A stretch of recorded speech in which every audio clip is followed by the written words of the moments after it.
Dictation गति 80 शब्द प्रति मिनट स्टार्ट। अध्यक्ष जी, किसी भी देश की विदेश नीति अपने में कोई स्वतंत्र नीति नहीं होती है, वरन वह किसी देश की आंतरिक नीति को स्पष्ट करती है। उदाहरण के लिए हम अमेरिका को ले सकते हैं। उसने अपने यहाँ अधिक अन्न पैदा किया और जब उसके पास अनाज फालतू बच गया, तब वह अपने बकाया अनाज की बिक्री के लिए ऐसे देशों की तलाश करने लगा जो उधार पर माल ले सकते हों।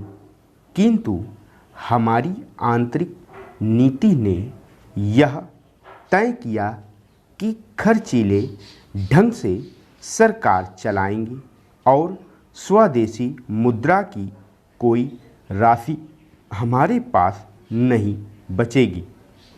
हमने कर भी लगा दिए और मुद्रा प्रसार भी कर दिया। कुछ संकट पड़ने के बाद इस बात की आवश्यकता को नहीं समझा कि उस पैसे का कहीं अन्यत्र उपयोग कर सकें।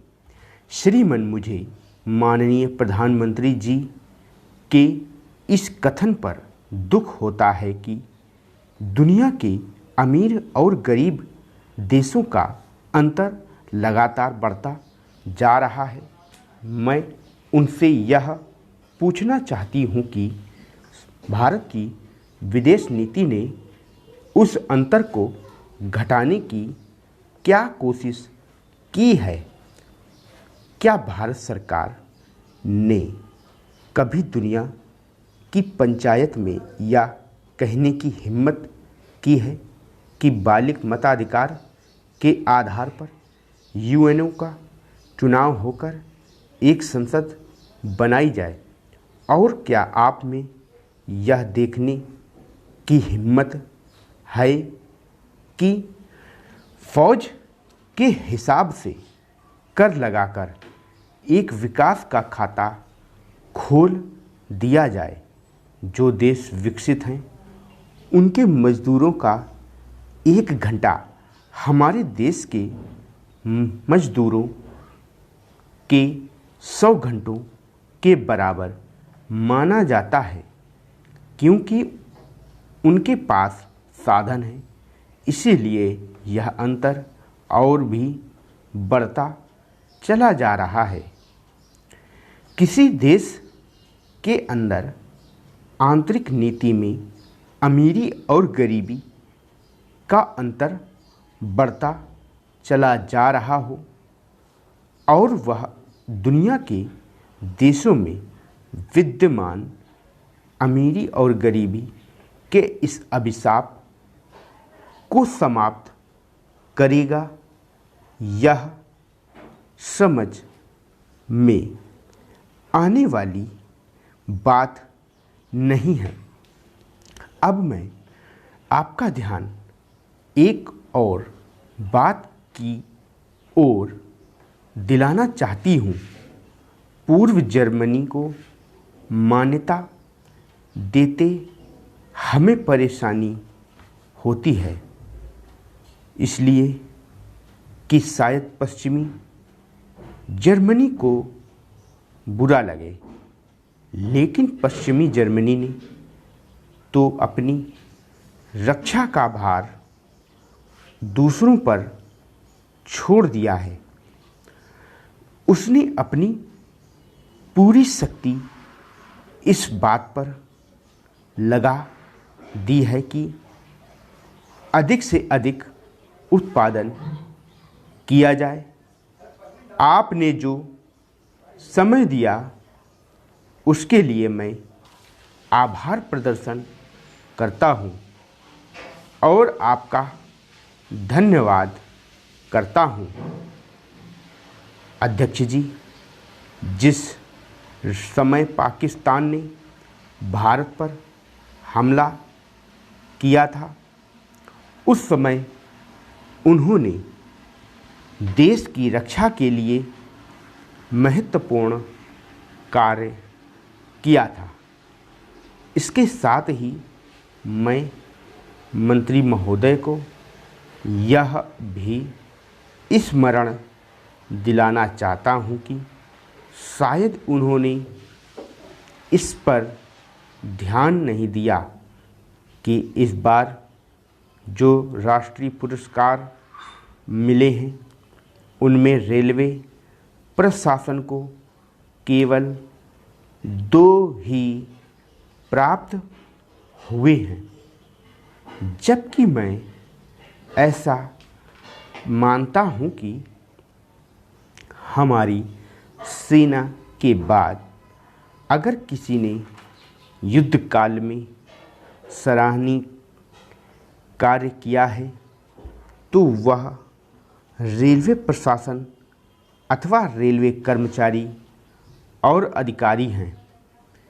इसलिए उनके मनोबल को बनाए रखने के लिए और उनको प्रोत्साहित करने के लिए रेल मंत्री को इस बात पर भी ध्यान रखना चाहिए और इसका प्रयास करना चाहिए कि जो भी इस तरह के प्रोत्साहन मिले उनमें रेलवे का विशेष ध्यान रखा जाए।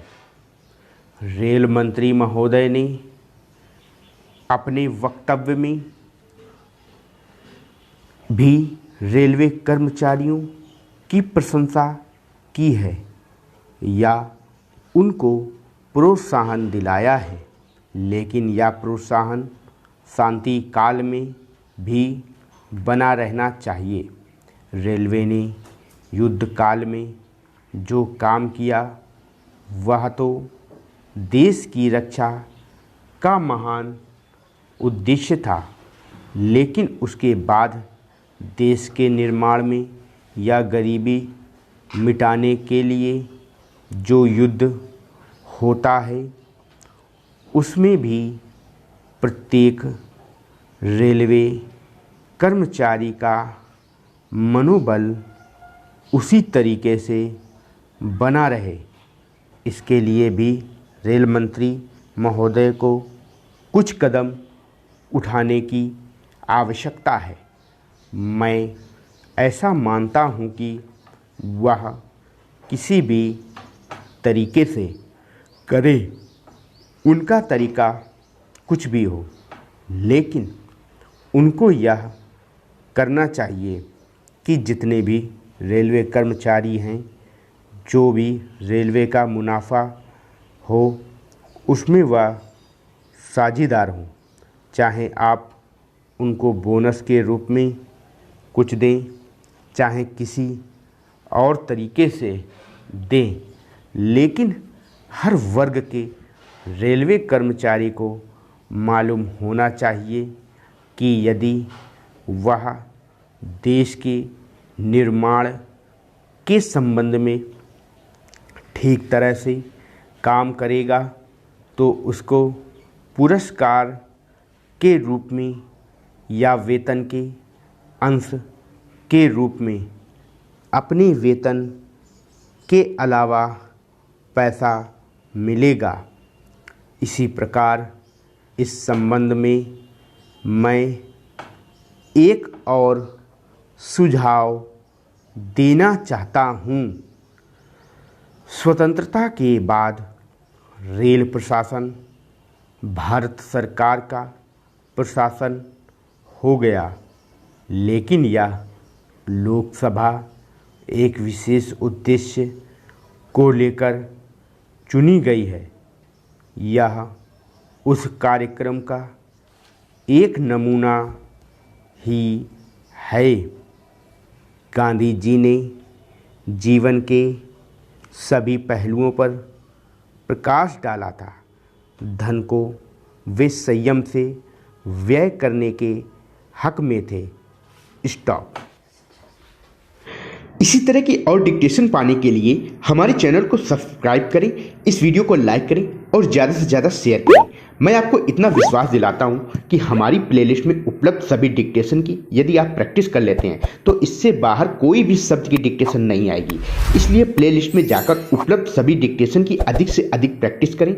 शॉर्ट हैंड और टाइपिंग में किसी भी प्रकार के डाउट के लिए कमेंट कर सकते हैं। धन्यवाद।